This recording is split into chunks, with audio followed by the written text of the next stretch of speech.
John McDonnell, the Shadow Chancellor, has been speaking at a conference in Brighton. Should we start with more Brexit fudge? John McDonnell, the Shadow Chancellor, urging Labour members this afternoon, whatever they think about Brexit, not to disobey leader Jeremy Corbyn. Some of you will know I've said that I'll campaign for Remain, but let me make it absolutely clear. I profoundly respect those who support a genuine alternative. And I agree we need to root through this that Jeremy is offering to ensure that we bring our party and country together again. In our debates today, I want us to demonstrate the respect we show each other and how we can bring our party together, and just how, as a result of that, we can also bring the country back together again.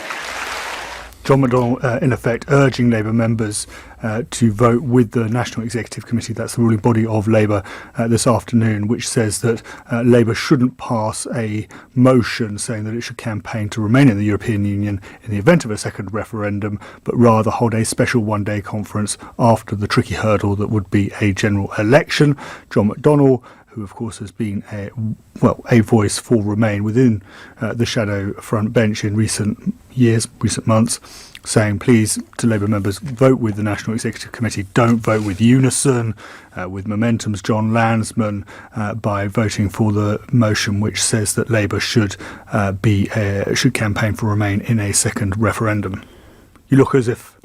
Is that okay? It's okay. And then we're on to policies away from Brexit. Two big announcements. The first was that Labour will scrap the rollout of universal credit.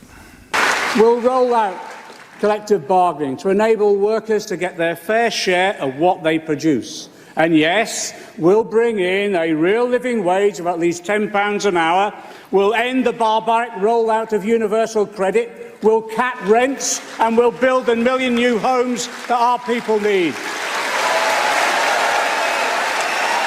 The question, of course, is will the policy pronouncements that might be positive or electorally attractive cut through the noise surrounding the infighting and inevitably, as we've just been reminded in the starkest of terms, the corruption that Brexit still inflicts upon the country's conversations?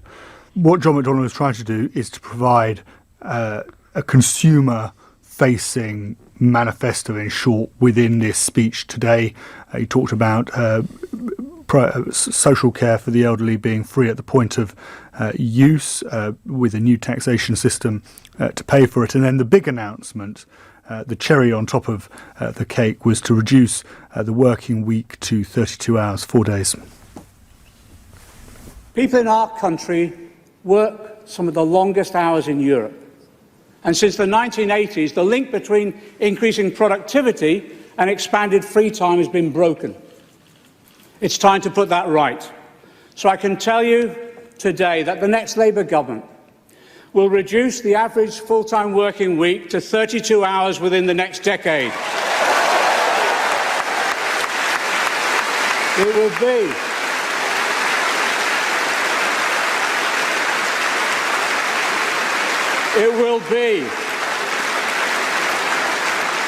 It will be a shorter working week with no loss of pay. So if you're a small business and you're listening to this and you're employing somebody on, let's say, £500 a week for over a 5-day week, you're now going to employ them, same pay, it's going to cost you £500, but they're going to do 4 days for you instead of 5 days for you.